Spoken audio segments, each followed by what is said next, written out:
오늘 사실 기도에 대한 얘기를 좀 하려고 합니다. 저희가 몇 주에 걸쳐서 오병이어에 대해서 좀 살펴보았고, 오병이어가 끝난 그 다음에 일어난 사건. 근데 예수님께서 산으로 가셔서 기도하는 내용이 삽입이 되어 있기에 오늘은 우리 기도라는 주제를 가지고 좀 살펴보고 싶습니다. 제가 기도란 설교로 이렇게 설교를 좀 생각하고 준비하면은 늘 떠오르는 예화가 하나 있습니다. 여러분도 한 번쯤 들어보셨던 예화일 거라 생각을 하고요. 제 생각에 이거 분명히 만든 예화입니다. 절대 있을 수 없는 얘기고 있었다 하더라도 희화되고 해야된 얘기지 실제로 이렇게 진행되지는 않았을 것 같습니다. 우리와 같이 이렇게 자그마한 교회 가운데 목사님께서 이렇게 개척을 하시고 열심히 목회생활을 하고 있는 가운데 바로 앞에 술집이 들어서게 되었습니다. 이 얘기 한번 들어보셨는지 모르겠습니다. 바로 앞에 이제 술집이 들어서게 되면서 그 교회가 생각보다 많은 타격을 좀 받았다라고 얘기하는 예화입니다. 교인들이 이제 보통 수요 예배나 금요 기도회를 마치고 집에 갈 때면 그 이제 술집에서 사람들을 호객하기 위해서 사람들이 나와서 이제 여자부터 남자까지 나와서 소란을 들고 노래를 부르고 사람들이 이렇게 막 끌어모으니까 예배를 마치고 돌아가는 성도들의 입장에서는 그게 너무나 불편하게 느껴졌던 것 같습니다. 그뿐 아니라 우리 교회로 오는 성도들에게 그 술집 자체가 그 교회로 오는 것을 막고 있다라는 생각을 했는지 어느 날 성도들이 모여서 기도를 시작했었습니다. 하나님, 저 술집을 망하게 해 주십시오. 여러분 이 예화 못 들어보셨습니까? 감사합니다. 전혀 못 들어보셨어요. 이 부흥사들이 굉장히 많이 하는 예화인데 그래서 이제 기도를 엄청나게 했었습니다. 성도들이 기도를 하고 했는데 하나님께서 특별하게 응답을 주지 않으셨어요. 그렇게 기도하기를 한 달, 두 달 기도를 했는데 석 달째 되는 날이었었습니다. 갑자기 그 건물에 불이 나버렸어요. 그리고 그 술집이 홀라당 타버렸습니다. 그러니까 성도들이 얼마나 기쁜지 하나님께서 우리의 기도에 응답하셨다. 그 기쁨이 너무 감사해서 성도들이 예배 가운데 감격과 눈물로 예배를 드리게 되었습니다. 근데 그렇게 뜨겁게 예배하는 소식을 불탄 집 술집 사장이 듣게 된 겁니다. 그리고 그 술집 사장이 불타서 억울한데 교회에서 그걸 가지고 기뻐하는 내용을 듣고 나니까 화가 나서 세상 법정에 고소를 하게 된 겁니다. 저 교회가 기도해서 우리 집이 망했다라고 이제 고소를 하게 된 겁니다. 여러분 이런 고소가 가능하리라 생각합니까? 근데 이제 그 예화는 그렇게 얘기를 합니다. 그래서 소송이 이제 걸리게 된 거예요. 그러니까 이제 교회가 난리가 난 겁니다. 하나님이 응답해 주셔서 불탄 건 좋은데 하필 왜 그렇게 응답하셔서 저 술집 주인의 마음까지 변화시켜 주면 좋은데 그리 안 해서 소송 걸려서 이게 이제 시끄러워지니까 교인들이 이제 스트레스를 받기 시작한 거죠. 그리고 이제 서로 변호사를 선임해서 법정 다툼이 이루어지기 시작했었습니다. 그런 과정 속에 이제 교회 측에서는 하나님께서 불을 내지 않았다는 것을 증명해야 되는 상황이 생기게 됐고, 이 이제 술집 주인은 하나님이 응답하셔서 우리 집에 불이 났다는 것을 증명해야 되는 기똥찬 일이 생기게 된 겁니다. 그래서 논쟁이 시작된 거죠. 그래서 목사가 나와서 이제 변호합니다. 변호사가 변호하는 거지만, 이제 이렇게 얘기하는 거죠. 기도한다고 어떻게 다 들어줄 수 있겠습니까? 생각해 보십시오. 물론 하나님께서 살아계시고 기도를 들어주시지만, 저렇게 불이 난 것은 우연입니다. 그거는 그냥 이렇게 우리가 그렇게 기도하는 거지 절대 저렇게 될 수는 없는 일입니다. 왜냐하면 이제 재정적 손해가 일어날 수 있는 일이니까요. 그러니까 이제 술집 주인이 또 변호합니다. 아니다. 우리는 소방점검 다 받았고 제대로 관리했다. 근데 갑자기 불이 생겼다. 이거는 기적이다. 하나님의 역사가 아니고 설명이 불가능하다. 저 교회에서 기도하니까 우리 집에 불이 난 거다. 법정 다툼이 치열하게 일어났죠. 근데 이 예화의 대부분은 결론은 어떻게 났는지 얘기 절대 안 합니다. 그러면서 우리에게 이제 질문을 하는 거죠. 누가 더 믿음이 좋습니까? 술집 주인입니까? 아니면 목사입니까? 그 교인들입니까? 여러분은 어느 쪽이 더 믿음이 좋다고 생각합니까? 전혀 처음 듣는 예화처럼 듣고 계셔서 정말 물어보고 싶습니다. 여러분 생각에 그 교회가 믿음이 좋습니까? 아니면 그 술집 주인이 믿음이 좋습니까? 저의 생각에 두 사람 다 믿음이 문제가 있는 거죠. 여러분, 우리가 오해하는 것이 무엇이냐? 기도라는 것이 어떤 응답과 하나님의 요구, 하나님 앞에 우리의 갈급함을 토로하여 그것을 받아나는 행위라 인식한다며 이런 예화는 우리에게 도전이 될 수 있습니다. 그래서 우리가 정말 하나님을 제대로 신뢰하고 믿어서 하나님의 응답을 받아내기 위해 끝까지 흔들리지 않는 믿음을 가져야 된다. 아마 이런 예화의 마지막 결론들은 대부분 부흥사들이 이렇게 얘기하겠죠. 교회가 그때 하나님이 이 일을 해주셨다라고 믿음의 고백을 했다며 지역사회에 주님의 이름이 높아지지 않았겠냐? 저는 그렇게 생각하지 않습니다. 오히려 그렇게 함으로 폭력적인 하나님, 기도에 대하여 남을 무시하는 하나님, 술집이라고 불난다고 기도할 수 있다는 것 자체, 술집이라고 망해야 된다고 기도하는 우리의 모습, 우리로는 이해가 될 수 있지만 믿지 않는 자들이 그것을 이해할 수 있을까요? 하나님은 폭력적이고 하나님은 불의하시며 성도를 위해서라면 편협하게 기도를 들어주시는 분으로 오해하지 않겠습니까? 저는 이런 예화가 굉장히 불편하고 이런 식으로 기도를 이해한다는 자체가 사실 그런 기도는 우리가 하나님 앞에 나아가지 않아도 무당 앞에 가서도 절에 가서도 아니면 다른 무엇에서도 할 수 있는 기도입니다. 우리는 기도의 행위는 태어나는 순간부터 본연적으로 갖고 태어나는 것처럼 절대 신에 향하여 우리가 하지 못하는 것을 청원합니다. 그런데 이게 기도의 전부라며 정말 우리가 하는 하나님 앞에 서서 하는 기도가 그런 수준으로 떨어지는 것이 옳은 것인가? 오늘 우리는 예수님께서 우리에게 보여주는 기도의 모범을 통하여 그런 기도나 그리고 그런 모습이나 그런 잘못된 왜곡된 모습이 아니라 하나님이 우리에게 보여주는 방향성 있는 기도를 붙잡아 볼 수 있으면 좋겠습니다. 오늘 여러분과 제가 함께 읽고 있는 본문은요, 예수님께서 혼자 기도의 시간을 갖고 있는 장면으로 들어가게 해주는 본문입니다. 예수님께서 산에 올라가셔서 기도를 시작하셨어요.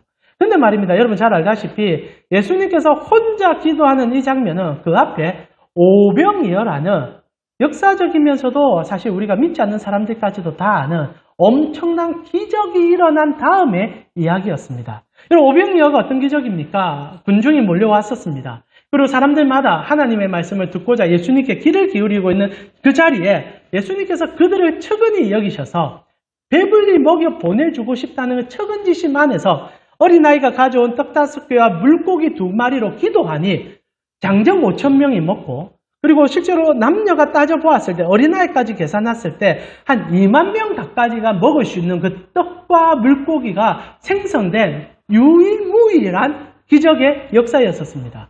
그러자 사람들이 예수님을 향하여 흥분하기 시작했고, 사실 기도 응답이 일어난 것 아닙니까? 사람들에게 대부분의 기도의 가장 큰 범위는 먹고 사는 문제일 것입니다. 그런데 오늘 예수님께서 그것에 대한 응답을 직접적으로 보여주신 거죠. 저분을 붙잡으면 우리 삶의 가장 큰 고뇌와 고민이 해결될 수 있다는 사실을 경험하게 됐고, 예수님을 붙잡으려고 할 때 예수님께서는 산으로 오르셔서 홀로 기도했다라는 얘기를 오늘 본문 속에 전달하고 있습니다. 그래서 여러분과 제가 요한복음 6장, 그리고 마태복음 14장, 그리고 마가복음 6장, 그리고 이제 9장, 누가복음 9장까지 해서 같은 내용을 번갈아 보면서 예수님께서 산으로 기도한 내용 자체를 조금 읽어보았습니다. 근데 우리 사랑하는 가우식구 여러분, 근데 이게 좀 이상하지 않습니까?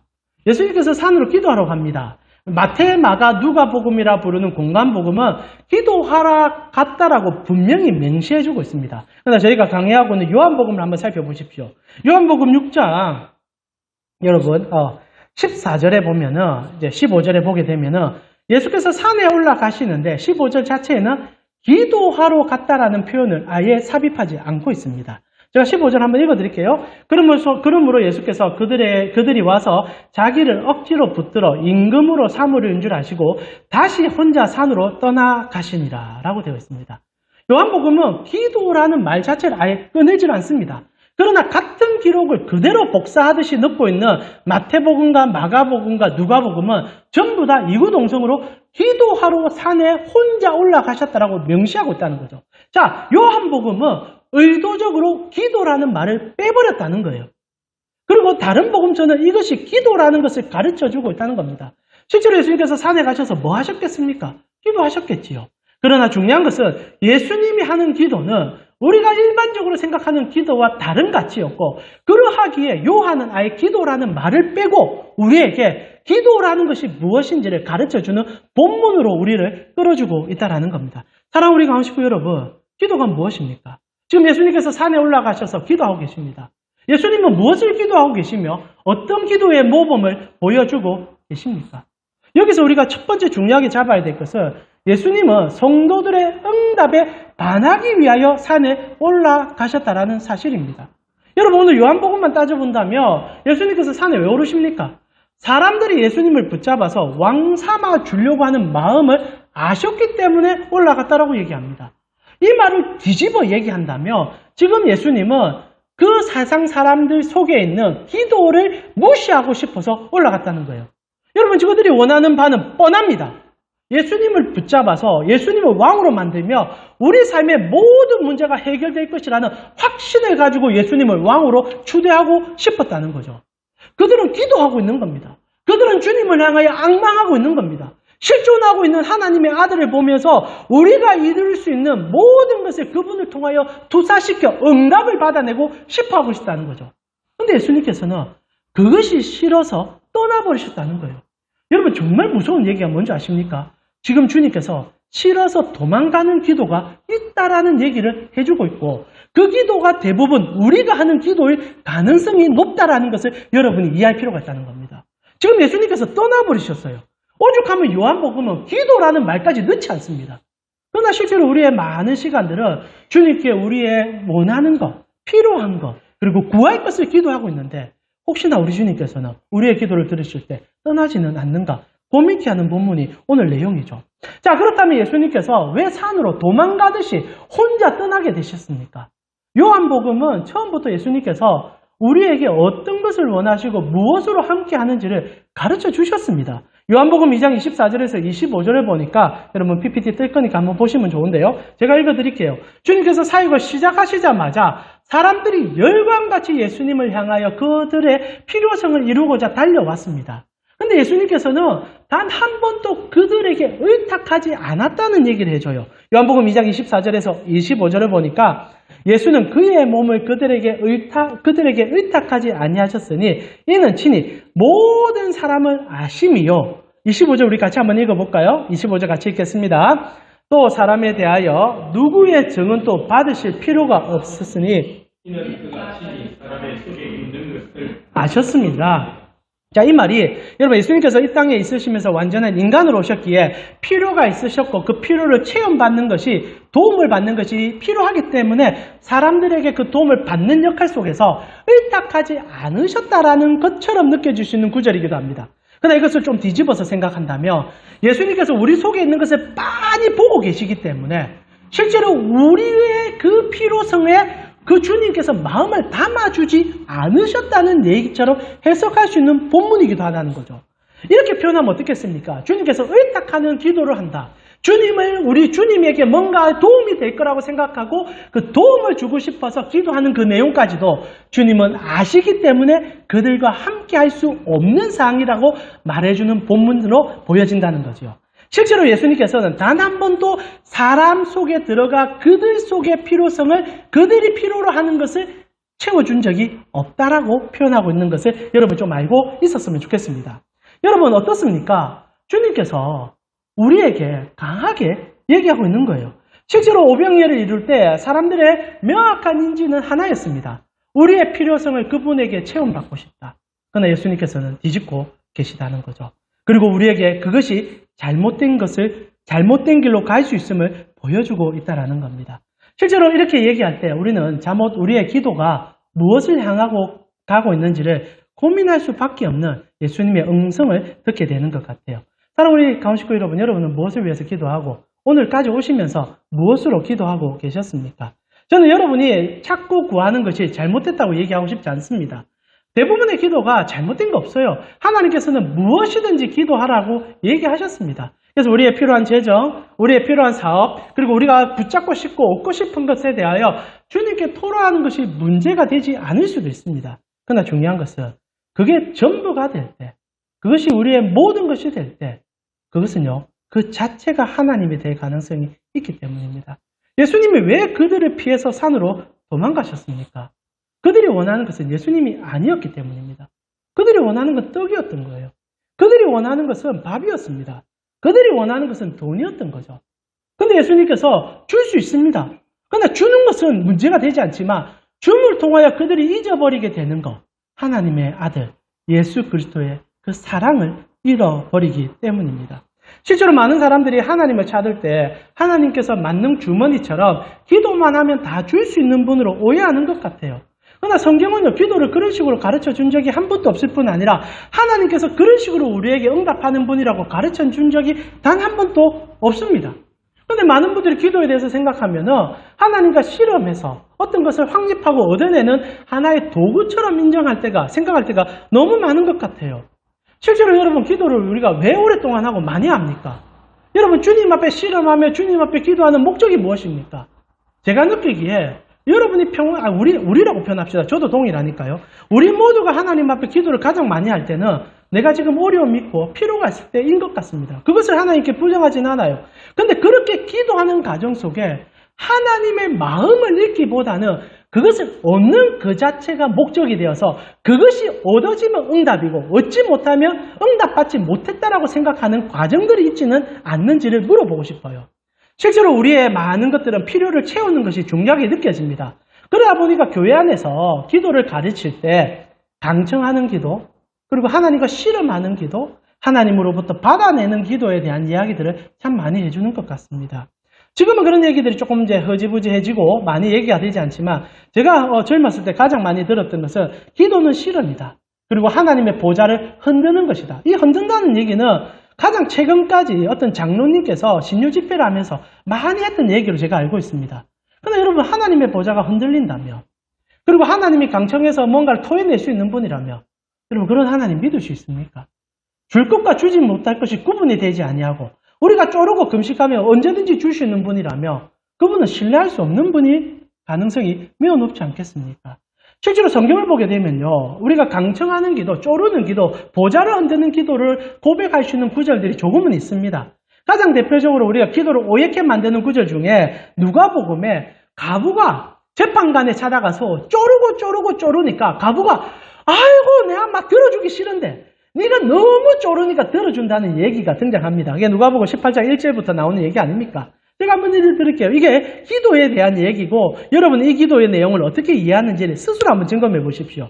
18장 1절부터 이렇게 시작됩니다. 예수께서 그들에게 항상 기도하고 낙심하지 말아야 할 것을 비유로 말씀합니다. 서두는 읽었습니다.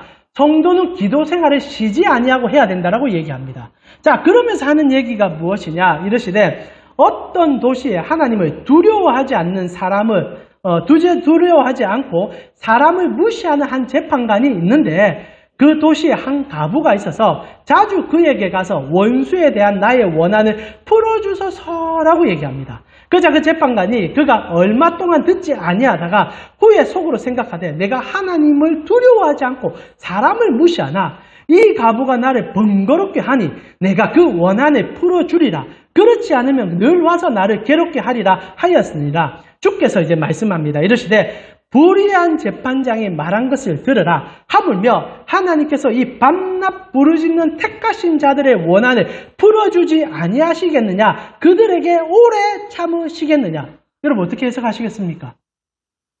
주님 앞에 여러분이 억울함이 있고 주님 앞에 뭔가를 고백하고 싶으며 주님 붙잡고 흔들고 그리고 들어주지 않으면 들어줄 때까지 기도하며 하나님이 응답해 준다는 얘기입니까? 여러분 만약 그렇게 얘기한다면 여러분 하나님을요 세상의 잡신처럼 만들어버립니다. 여러분 오늘 서두에 예수님께서 이 얘기하는 것은 이렇게 기도해서는 안 된다는 얘기를 해주고 싶어 하는 겁니다. 여러분 서두를 어떻게 시작합니까? 불의한 재판관이 있다라고 얘기합니다. 예수님의 시작은요 어느 재판관이 너무너무 불의하다라고 얘기하는 거예요. 이 불의한 재판관은 어떻게 합니까? 사람들이 찾아와서 쪼르면 들어줘요. 선악의 구분이 없습니다. 오로지 쪼르면 들어줍니다. 열심히 강구하면 들어주고 사람을 귀찮게 하면 들어줍니다. 그래서 주님께서 얘기하는 거예요. 이는 불의한 재판장이다. 그러면 내가 어떤 재판장이 되겠니? 너희가 왜 쉬지 않고 기도해야 되는 줄 알겠니?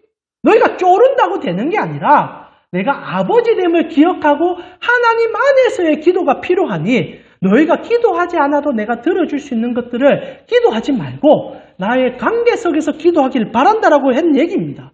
주님은 불의한 재판관이 아니에요. 쪼른다고 들어주는 분이 아닙니다. 그래서 주님께서 우리의 기도에 대해서 설명할 때 뭐라고 늘 얘기하십니까? 먼저 그의 나라와 그의 의를 구하라. 그래야만 이 모든 것을 더해 주겠다라고 얘기합니다. 여러분 오병이어가 뭡니까?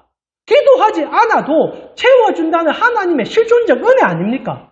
여러분 사람들이 모여와서 예수님께 떡을 달라고 했습니까? 밥을 달라고 했습니까? 그런 얘기 안 했어요. 사람들이 모여온 것은 오직 하나였습니다. 말씀이 듣고 싶어서. 예수님의 입에서 전달되는 하나님의 나라가 궁금해서 모인 게 전부입니다.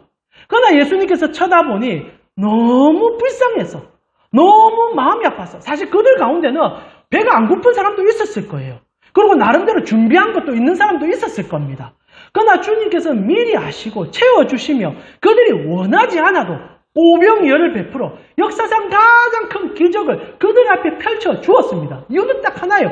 그들이 하나님으로 목말라 하고 있으니까. 먼저 그의 나라와 그의 의를 구하니까 그 모든 것을 채워주신 거예요. 그러나 사람들이 그걸 채워주니까 눈이 돌아버립니다. 그리고 뭘 요구합니까? 더 주십시오. 더 주십시오. 그렇게 하나님 말씀이 듣고 싶어서 배가 고파도 앉아있던 사람들이 눈이 돌아가 버려요. 이제는 말씀 필요 없습니다. 당신이 왕이 되어서 떡을 주시며 모든 문제가 해결됩니다. 우리가 실제로 생각해보니까 말씀 들으러 온 이유는 배고픔을 채우기 위함이었던 것 같습니다. 이렇게 전화위복이 아니죠. 주객이 전도되어 버린 겁니다. 어떻게 이렇게 될 수 있습니까? 배가 고파도 말씀이 좋다고 앉아있던 사람이 배를 채워주니까 안면 몰수하고 밥 달라고 아웃숨치고 하나님을 끄집어내려서 이 땅에 임금 삼으려고 하는 모습이 그들 속에 나타났다는 거죠. 예수님께서 왜 도망가셨겠습니까? 왜 그들을 무시하셨겠습니까? 예수님이 그들 속에 있는 그 마음의 기도와 그들의 그 갈망을 몰라서 올라갔겠습니까? 그거 들어주면 문제가 생기니까. 그거 들어주면 큰 어려움이 생기니까 결국 주님께서 떠나실 수밖에 없었고, 그리고 그렇게 하심을 통하여 그들에게 하나님 앞에 나아가는 기도가 무엇인지를 가르쳐주고 있었다라는 겁니다. 사랑하는 우리 강식구 여러분, 기도할 때 필요를 위해서 기도하는 게 잘못됐다고 얘기하고 싶어서 이 설명을 하는 게 아닙니다. 그러나 중요한 것이 여러분의 피로와 아픔과 고통 속에서 누구를 붙잡고 그분으로 나아가고 있느냐가 굉장히 중요하다는 얘기를 하고 싶다는 거예요. 여러분, 사람이 얼마나 간사한 줄 압니까? 여러분, 제가 느끼기에 저도 그렇지만 언제나 기도할 때 여러분, 우리는 하나님이 어떤 분인지 어느 정도는 다 압니다. 하나님이 무엇을 원하는지도 알고 하나님께 어떻게 기도해야 되는지도 압니다. 그래서 가장 많이 우리가 기도할 때 그리 아니하실지라도 이 다니엘에 나오는 얘기들을 우리 입에 얼마나 많이 담습니까? 그러나 진짜 그리 아니하시며 여러분 정말 기쁩니까? 언제나 우리 그렇게 얘기합니다. 마지막에 우리가 원하는 거 다 말해놓고 하나님 이거 필요하고 저거 필요하고 이거 좋아하고 이거 해주십시오 얘기하고, 그러면서 마지막 하나님 눈치 보듯이 기도 한 구절 더 넣습니다. 마치 뭔가 이렇게 유교적 사항에 젖어 있는 우리 모습처럼 하나님 그리 아니하실지라도 주의 뜻대로 이루어지길 원합니다. 아멘 기도합니다. 근데 하나님께서 만약 진짜 안 들어주면 여러분 그때도 기뻐하십니까? 그때도 여러분 즐거워하십니까? 우리가 잃어버린 게 무엇인지를 예수님 안에서의 기도를 통하여 깨달을 필요가 있다는 겁니다. 주님이 원하시는 것은 주님을 보여주고 싶은 거였어요. 그래서 실제로 누가복음에 이 오병이어가 끝나고 나서 예수님께서 산으로 올라가십니다. 그리고 기도하고 내려오셨어요. 근데 다른 복음서에서는 요한복음도 그렇고 마태복음과 마가복음도 그렇지만 기도하시고 제자들의 배를 태워서 물 위로 보내는 사건으로 바로 연결되는데 누가복음만 이상한 내용을 삽입시켜 놓습니다. 이때 예수님이 하신 얘기는 아닌 것 같아요. 그런데 이런 얘기를 넣었습니다. 여러분과 제가 처음 이제 설교를 시작할 때 읽었던 내용이죠. 제가 한번 읽어드리겠습니다. 누가복음 9장 17절부터 보니까 오병이어 끝나는 내용부터 제가 다시 한번 읽어드리겠습니다. 17절에 먹고 다 배불렀더라. 그 남은 조각이 12바구니에 거두니라. 그리고 18절에 예수께서 따로 기도하실 때에 제자들이 주와 함께 있더니, 대부분의 성경은 혼자 기도했다고 얘기합니다. 혼자 기도하셨어요. 그러나 내려오셔서 제자들에게 가르침을 주셨다는 얘기입니다. 주와 함께 있더니 물어 이르되 무리가 나를 누구라 하느냐. 그리고 우리가 너무 잘 아는 얘기가 진행됩니다. 이제 제자들이 얘기하죠. 대답하여 이르되 세례 요한이라 하고 더러는 엘리야 더러는 옛 선지자 중에 한 사람이 살아났다고 얘기합니다. 그래서 예수님께서 수석 제자라 부르는 베드로에게 찝어서 얘기합니다. 너는 나를 누구로 하느냐? 베드로가 이르되 하나님의 그리스도입니다. 마태복음은 주는 그리스도요 살아계신 하나님의 아들입니다 라고 고백합니다. 그런데 21절부터가 너무 중요합니다. 경고하사 이 말을 아무에게도 이르지 말라 명하시고 이르시되 인자가 많은 고난을 받고 장로들과 대제사장과 서기관들에게 버림받아 죽임을 당하고 3일 만에 살아나야 하리라 하시고 또 무리에게 이르시되 아무든지 나를 따라오거려든 자기를 부인하고 날마다 제 십자가를 지고 나를 따를 것이니라 라고 얘기합니다.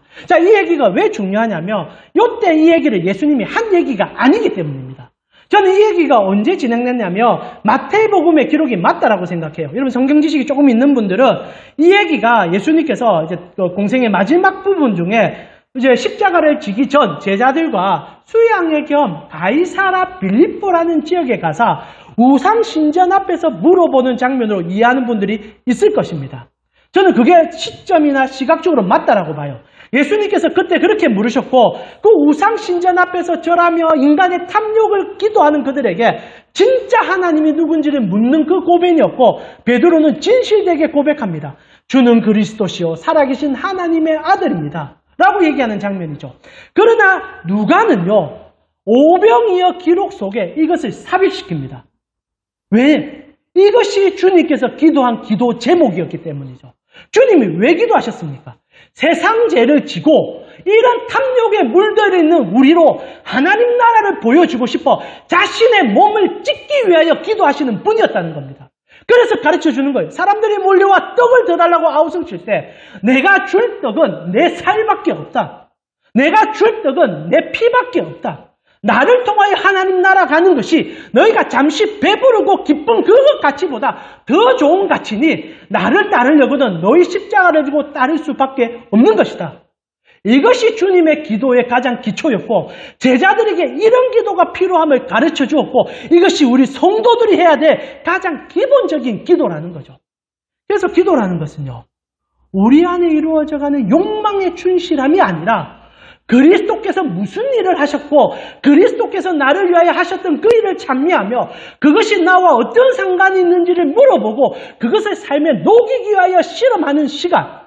그래서 묻고 답을 얻고 그리고 말씀 속에서 찾아내며 그리스도를 우리 삶의 진년된 왕으로 섬기기 위한 그 깊은 고뇌의 시간.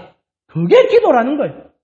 그리고 약속할 수 있습니다. 그런 고뇌와 그런 실험을 할 때 주님께서는 오병이어를 베푸세요. 채워줄 것을 채워주십니다. 그 자녀들에게 주님께서 눈물 흘림을 그분이 어떻게 기뻐하시겠습니까? 그러나 우리가 언제나 매여서 눌려서 잡혀서 우리가 바라는 것으로 하나님을 투사하여 그것으로 하나님의 응답만을 찾으니 그래서 교회에서 여러분 간증하고 자랑할 때 누가 더 많이 얻었느냐 더 많이 성공했느냐 내가 기도하니까 저것을 하나님이 주셨다라고 얘기하고 있다는 거죠. 그러나 이 모든 것은 마귀가 주장하는 것과 다를 바 없음을 기억해 주십시오. 실제로 예수님께서 공생애를 시작하자마자 가장 무엇과 싸우셨습니까? 도 준다는 얘기와 싸우셨어요. 돌로 떡으로 만들어라, 권세를 얻어라, 그리고 떨어져서 영광을 받아봐라. 주님은 하나님의 말씀으로 아닙니다. 사람은 떡으로 사는 것이 아니라 주의 말씀으로 삽니다. 오직 주의 영광으로 살아가는 것입니다.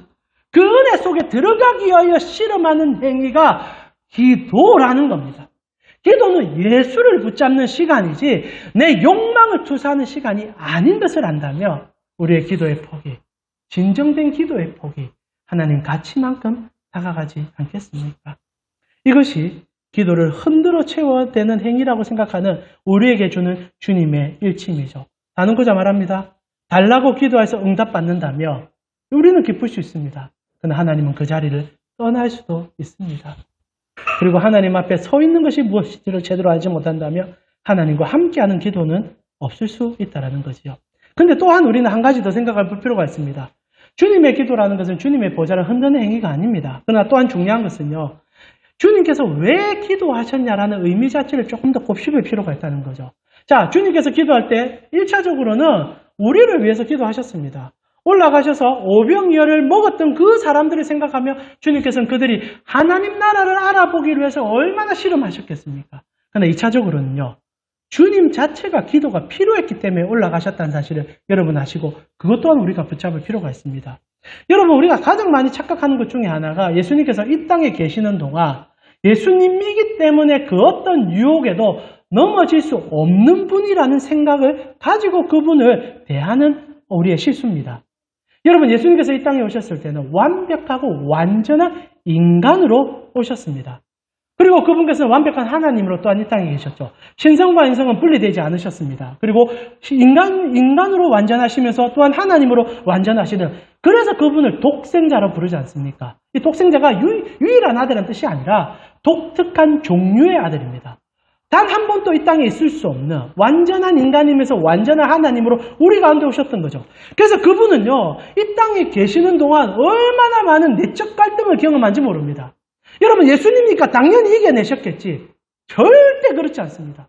만약 당연히 이겨내는 일이라면 그분이 왜 처음부터 시험 받는 것을 우리에게 보여줍니까? 마귀가 와서 예수님에게 먹는 거, 입는 거, 그리고 하늘의 영광으로 유혹합니다.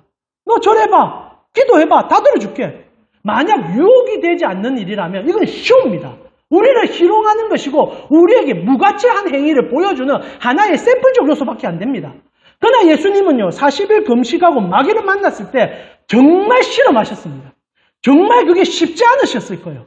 그러나 중요한 것은요, 아무리 어려워도 그분이 아무리 유혹을 받아도 그분은 다 이겨내셨다는 겁니다. 그래서 그분만이 유일한 중보자 아니겠습니까? 실제로 예수님께서 이 땅에 계시는 동안 그분의 실험함과 그분의 유혹과 그분의 저 인간적인 고뇌는 곳곳에 계속 드러납니다. 가장 언제 그분께서 가장 큰 어려움 속에서 연약함과 그 육체의 연약함 속에서 유혹으로 실험하며 싸우셨습니까? 십자가를 눈앞에 두셨을 때 아닙니까?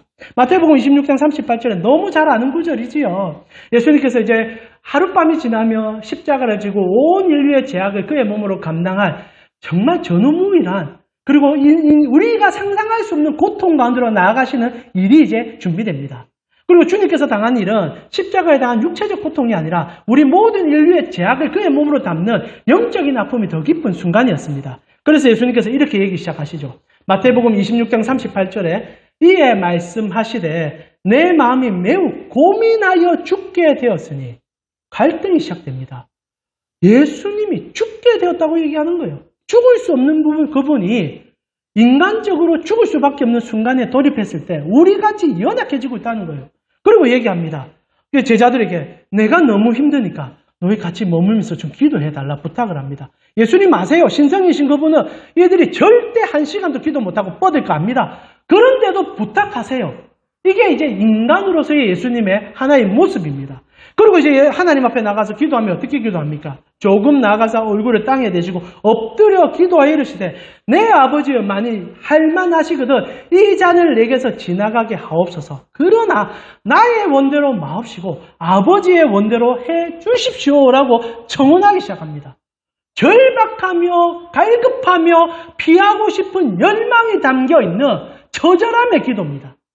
그분은 유혹 속에서 너무나 고뇌했고 갈등했고 정말 그것이 혹시는 나에게 넘어지기 될까봐 안달하시면서 하나님을 붙잡는 우리 같은 너무나 연약한 모습을 십자가의 밑에서 보여주고 있다는 거예요.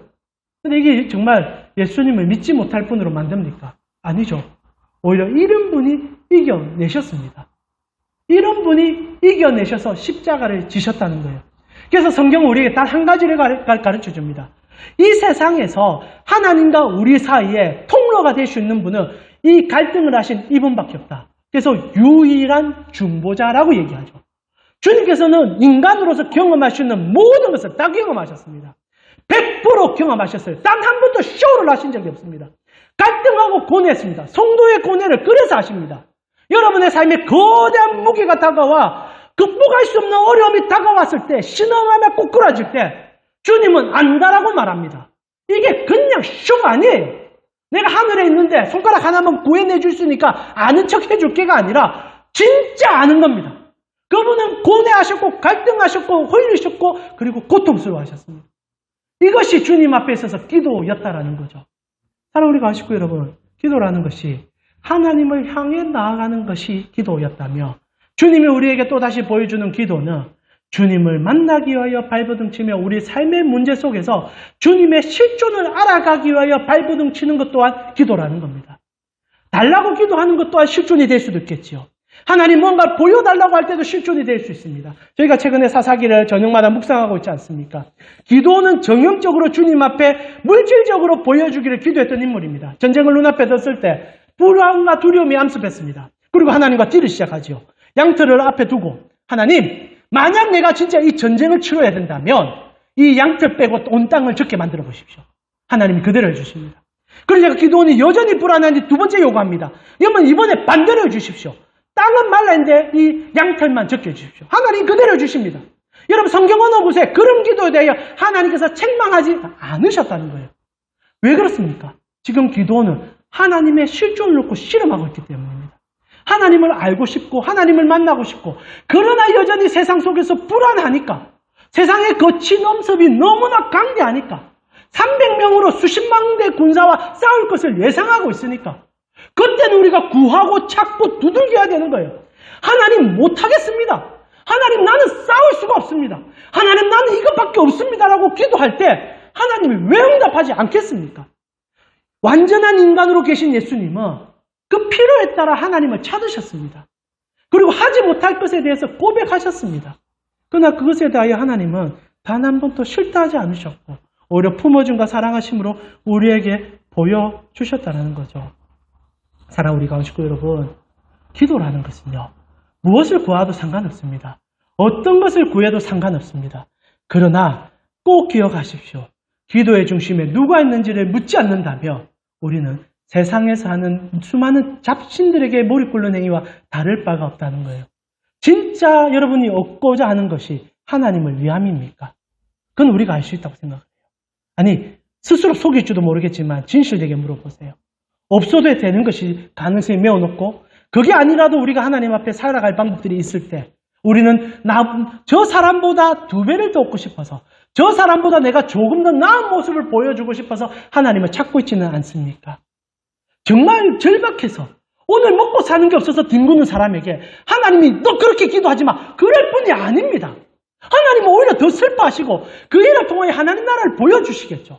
그러나 우리의 기도들이 대부분 아파트 평수 그리고 우리의 주식, 우리의 주가 이것에 목을 메고 하나님 내가 남들보다 더 잘 살아야 되지 않겠습니까? 그리고 교회에 가서는 우리가 어떤 차를 샀는지 어떤 집을 샀는지 그리고 어떤 영광을 누리고 내가 이렇게 했더니 하나님께서 나를 이 직급까지 올려주셨는지를 자랑하고 있는데 십자가에 매달려 우리를 가장 낮은 곳에 떨어진 예수는 그들의 간증 속에 어디에 들어있냐라는 얘기입니다. 사랑하는 우리 가운치고 여러분 말씀을 마무리합니다. 오늘 제가 너무 또 성질을 내서 죄송합니다. 그러나 여러분 기도의 본질 속으로 들어가 주셨으면 좋겠습니다. 기도는 형식이 없습니다. 누구는 기도를 이렇게 하라 저렇게 하라 하지도 않습니다. 하나님과 함께하고 실험하는 시간이 많고 적음도 중요하지 않습니다. 여러분 우리가 얼마나 가정스러운지 아십니까? 한 3, 40분 기도합니다. 5, 60분 기도합니다. 아니 1시간, 2시간 기도합니다. 그리고 꼭 마지막에 이렇게 기도한다고 아까 말씀드렸죠. 그리 아니하실지라도. 그러면 사실 앞에 기도 안 해도 돼요. 상식적으로. 안 해도 되잖아요. 그래 안 해도 된다라고 얘기하면서 그 기도 왜 합니까? 근데 하나님 앞에 주 뜻대로 하십시오. 그건 오히려 이슬람들이 더 낫네요. 엔살하면 끝나요 그놈들은. 그 사람들 그냥 인살라 해버리면 뭐 하나님 뜻이니까 그래서 막 방종하고 악하게 행동하는데 실제로 성도들의 기도는 하나님 달라가 아니라 주님의 뜻을 묻고 그리고 삶의 고민 속에서 부딪혀서 해결이 되지 않을 때 주님을 찾고 그래서 성경 안에서 주님이 하는 말을 꼭 씹어보며 주님께 한 발짝 더 내뱉기와해서 실험하는 거 그게 기도 아니겠습니까? 주님은요 다시 한번 말하지만 여러분이 언제나 얘기하듯 그리 안 해 하셔도 들어주십니다. 그리 하셔도 다 들어주십니다. 그러면 오늘부터 우리의 기도는 무엇을 더 추구해야 되겠습니까? 저는 그래서 우리가 하나님을 따르는 것이 진짜 어렵다고 생각합니다. 제가 생각할 때 기도할 때요. 원하는 거 퍼레이드 잡아놓고 100가지 기도 제목 만들고 기도하면요. 1시간, 2시간 그냥 할 수 있습니다. 그러나 진짜 하나님과 인격적으로 만나서 내 삶의, 저 같은 게 목회자니까요. 내 목회의 방향성과 하나님 나라의 가치를 가지고 어떤 말씀과 무엇을 전해야 될지를 실험할 때 그거는 진도가 잘 안 나갑니다. 그리고 그것은 명확하지 않기 때문에 너무 힘들어요. 그리고 하나님 앞에 저도 알면서도 묻기 때문에 더 힘들어요.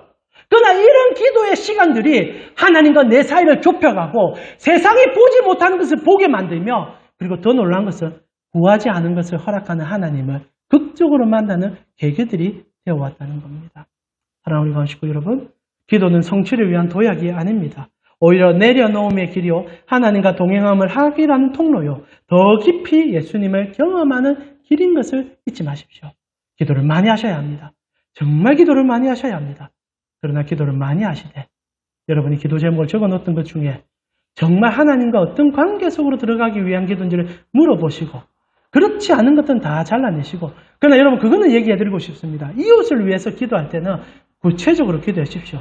나를 위한 탐욕이 아니라 남을 위한 기도는 하나부터 열까지 꼼꼼하게 기도해 주시면 참 좋습니다. 그러나 여러분과 하나님 사이에서는 하나님의 뜻을 순종함으로 그분을 받아들임으로 진정 그리 아니하실지라는 그 마음으로 설 때 저는 단언고자 말씀드릴 수 있습니다.